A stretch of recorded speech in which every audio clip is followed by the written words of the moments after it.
Bueno, para esta pregunta, si me permiten, me voy a explayar un poco y voy a hacer un poco de historia también, porque en principio eh, tengo la impresión que Lacan es contundente cuando dice el analista es uno por uno, como la mujer, es una por una. Es decir, que aún en un concepto que él mismo desarrolla, el punto es que, como sabemos, el analista no es alguien que termina sus estudios y se recibe de analista, más bien es alguien que su formación la encuentra en su propio análisis, lo podemos decir así. Por supuesto que eso no contradice la pata epistémica que debe tener, pero en principio, cuando les digo voy a historizar un poco, voy a referirme a de dónde viene todo este trabajo que va haciendo Lacan hasta concluir con la presencia del analista. Porque previo a eso viene a ubicar el deseo del analista. Y la respuesta, uno podría decir, de Lacan a la contratransferencia es el deseo del analista. Voy a ubicar un poco la cuestión. En la dirección de la cura, texto de 1958, Lacan escribe contratransferencia. Termina de escribir eso en ese escrito y dice, acabo de escribir una mala palabra. Y tenemos que aclarar que si bien este concepto viene de Freud, también para Freud era una mala palabra. Freud se encuentra con la contratransferencia en la cura y hay un texto que se llama Las perspectivas futuras de la terapia psicoanalítica, que es un texto de 1910. Leo rápidamente la cita, dice Freud, nos hemos visto llevados a prestar atención a la contratransferencia que se instala en el médico por el influjo que el paciente ejerce sobre su sentir inconsciente y no estamos lejos de exigirle que la discierna dentro de sí y la domine. Esto es algo con lo que se encuentra Freud, y Freud dice, bueno, ¿cuál es el destino de la contratransferencia? El análisis del analista. En ese momento no dice exactamente así, dice, es el propio análisis, en fin, hasta llegar a que solo es posible el análisis con otro analista. Pero el destino de la contratransferencia para Freud es el análisis del analista.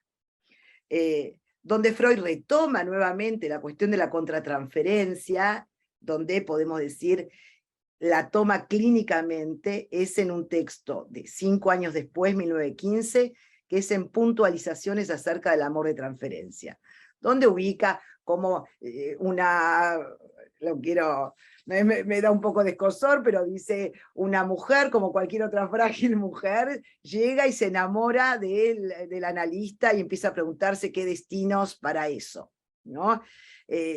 Finalmente, dice Freud, el analista tendrá que discernir que el enamoramiento de la paciente le ha sido impuesto por la situación analítica. Es decir, no se la tiene que creer, no es por sus atributos. Entonces, o la paciente va a renunciar al análisis o debe consentir a que su enamoramiento es un destino inevitable, dice Freud. Y eso lo articula Freud con un concepto que encuentro un antecedente de el deseo del analista y de la presencia del analista, que es la abstinencia freudiana. Y luego nos encontramos con que uno de los favoritos de Freud, es decir, Freud había desterrado la contratransferencia como una herramienta para la cura. Había que buscarle un destino a eso que era el análisis para el analista. Pero se encuentra con que uno de sus discípulos más directos, más queridos, incluso en quien Freud había puesto todas las expectativas para que sea su yerno, como fue Sándor Ferenczi, para mí uno de los más brillantes de los discípulos de Freud, pero que terminó todo pésimo con Freud. No sé si saben todo lo que pasó.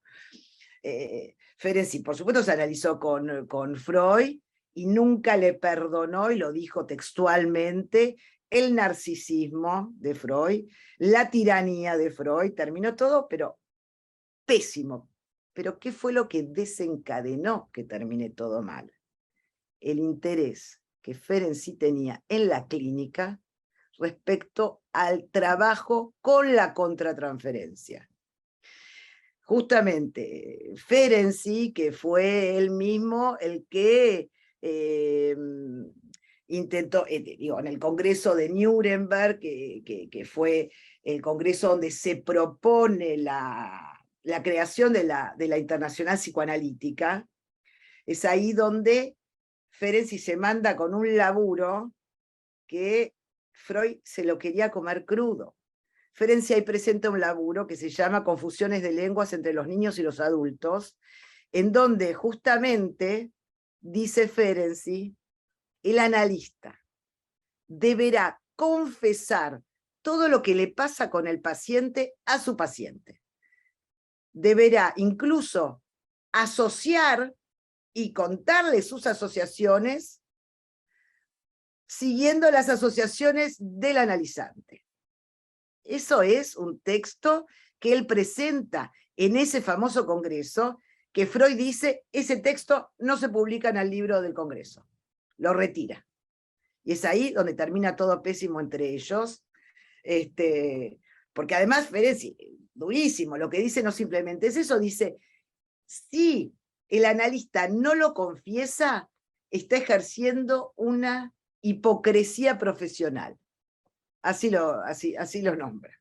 Bueno, es decir, esto fue lo que de alguna manera toman los post-freudianos, que son finalmente los interlocutores de Lacan en el famoso escrito en donde introduce la cuestión del deseo del analista, ¿no? Que es la dirección de la cura, donde ahí vamos a ubicar un instante el concepto. Para los post-freudianos, la contratransferencia se entendía como todo aquello que podía intervenir en una cura, es decir, todos los sentimientos del analista podían intervenir, eran instrumentos para la interpretación. Es decir, que esto colocaba del lado del analizante la transferencia y del lado del analista la contratransferencia. Bueno, digamos, ese es el mayor problema con el que Lacan se encuentra cuando dice este pantano con el que él intenta, digamos, trabajar a la altura del 58. No es que Lacan diga no existe la contratransferencia. Fíjense como Lacan en el seminario 8, es decir, un año después de la dirección de la cura, en el seminario sobre la transferencia, Lacan escribe un capítulo, en el seminario de la transferencia, dicta un capítulo llamado Crítica a la contratransferencia, y él dice, si bien el ideal estoico parece un imposible, tenemos la exigencia de la apatía analítica. La apatía analítica es un antecedente del deseo del analista, y el deseo del analista va a ser un antecedente de la presencia del analista. Bueno, después vamos a volver a eso. Es decir, Lacan dice, el análisis del analista no lo despoja de su inconsciente. Por más que la contratransferencia para Freud, el destino, era el análisis del analista, Lacan dice, el análisis del analista no lo despoja de su inconsciente, que arroje la primera piedra a aquel que no haya tenido el deseo de abrazar o tirar por la ventana a un paciente. Esa frase me encanta porque me siento mega identificada. Sin embargo, dice Lacan, si no lo hace, es porque está poseído por un deseo más fuerte que estos deseos.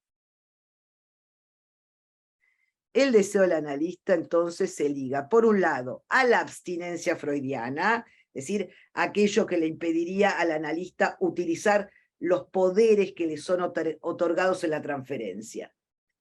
Es decir, finalmente, Lacan dice, los sentimientos del analista son inevitables, son un obstáculo, además, no un instrumento para la cura, solo tienen un lugar posible, dice Lacan, el muerto, el del muerto. Entonces, se empieza a ver el intento de ubicar la respuesta, deseo del analista, a la contratransferencia ubicada por los postfreudianos. El deseo del analista, Lacan empieza como a articularlo a distintas figuras para de alguna manera intentar abordarlo. Y lo relaciona, por ejemplo, con la posición del esclavo, en tanto el esclavo no tiene ningún derecho a hacer valer su deseo, digamos, y vamos viendo en la dirección de la cura cómo Lacan parte de esta mala palabra, la contratransferencia, y pone en el banquillo al analista para comenzar a acuñar la idea deseo del analista. Y me parece que si es en la dirección de la cura que Lacan empieza a acuñar el concepto deseo del analista, es porque todo ese texto finalmente es el testimonio de un analista que trata de pensar lo que hace en su práctica. Y finalmente, Lacan lo que va a ubicar es cómo es el analista el que dirige la cura, lo que diferencia de dirige al paciente. El deseo del analista va de la mano de la presencia del analista, ¿no? ¿Por qué Lacan se vio llevado a trabajar esto en la dirección de la cura? En principio diría rápidamente que se había olvidado el concepto de inconsciente en tiempos de los postfreudianos. Se había olvidado porque porque el inconsciente no se puede comprender, y la posición de los analistas postfreudianos era de comprender.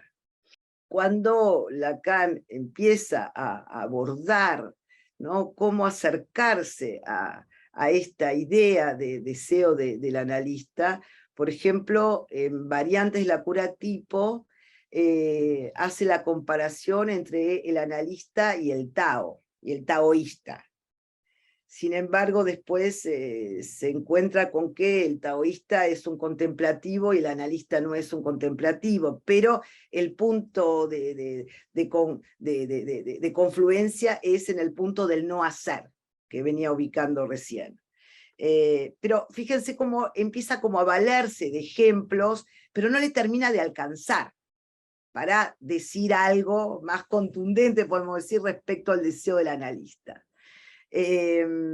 Porque, bien, insisto en este punto, como el imperativo analítico es hable, diga lo que quiera, asocie, pero el analista dirige la cura, pero se abstiene de dirigir al paciente, es decir, renuncia a ese poder.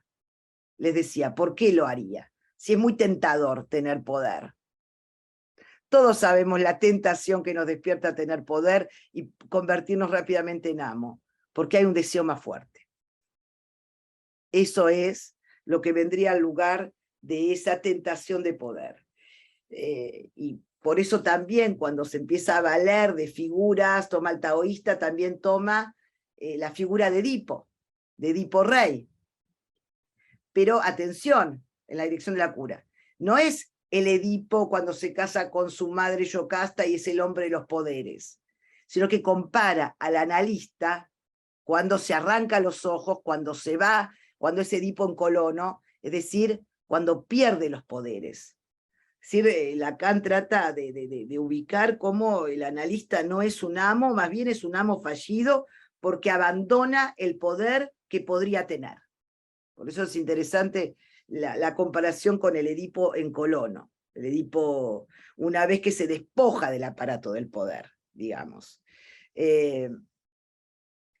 Y el deseo del analista encarna una incógnita que para el sujeto es ¿qué me quiere? La pregunta del grafo del deseo. Siempre un analizante sale, uno como experiencia de haber pasado por ahí, ¿qué quiere de mí? ¿Qué me quiere? ¿No? Y el analista, por supuesto, no da respuestas, porque sosteniendo esa pregunta hasta el final del análisis, mantiene abierta la pregunta por el deseo, aun cuando para el sujeto el fantasma es aquel que viene rápidamente a taponar esa pregunta angustiosa, insoportable de qué quiere de mí. Pero en el análisis se trata de que el sujeto se vaya, digamos, desembarazando de esos fantasmas, pero atención, sin que el deseo desaparezca. Es decir, deberá sostenerse de alguna manera esa pregunta, esa incógnita de qué desea el analista, y eso es posible porque a mí me gusta pensarlo así. En estos tiempos donde el deseo se desvanece permanentemente y recibimos analizantes donde justamente hay que ver cómo hacer para que ese deseo emerja, el deseo del analista es un operador crucial, porque además, como el deseo sabemos, es contagioso, es como una enfermedad. El deseo es una enfermedad. Uno está con alguien muy deseante al lado y empieza a desear. Y hay algo inmediato, como efecto incluso terapéutico, de esa caída del deseo posmoderna, donde el deseo del analista provoca algo del deseo en el analizante. Bueno, pero si no fuera porque existe esa orientación del análisis a partir del deseo del analista, el análisis se confundiría con la sugestión, porque justamente en la época nos vienen a preguntar qué hago y qué le digo, y mirá lo que nos lee en el WhatsApp, qué le tengo que contestar. Hay todo el tiempo una posición extremadamente infantil que viene trayendo el analizante de la época y donde el analista deberá abstenerse, ¿no? Porque es muy tentador decir, la verdad que le convendría tal o cual cosa. Es decir, a veces, eso vamos a hablar después, pero hay algo quizá a veces a nivel del semblante que podría responder, o a nivel de la táctica o la estrategia. Pero tener claro que esa no es la política de la cura, que quizá eso es algo que puede servir a los fines de la política de esa cura, ¿no? Pero bueno, queda claro cómo allí donde los post-freudianos colocaron la contratransferencia, Lacan coloca el deseo del analista. Bien. Sí, me parece que algo más que quiero decir de esto. El deseo del analista no apunta a alcanzar la verdad, como lo observamos en Freud, sino que apunta a alcanzar lo real más allá del padre.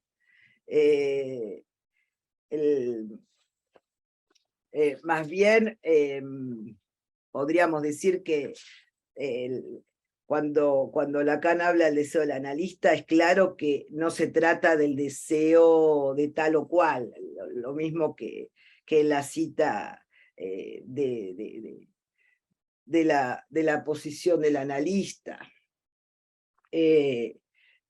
Más bien se trata de un operador, insisto con eso, que por supuesto no es puro, que por supuesto intenta ir más allá de los ideales, intenta ir más allá de las identificaciones, ya no está soportado por los fantasmas, porque finalmente es producto, uno podría decir, del propio análisis. Por eso es inédito en cada uno.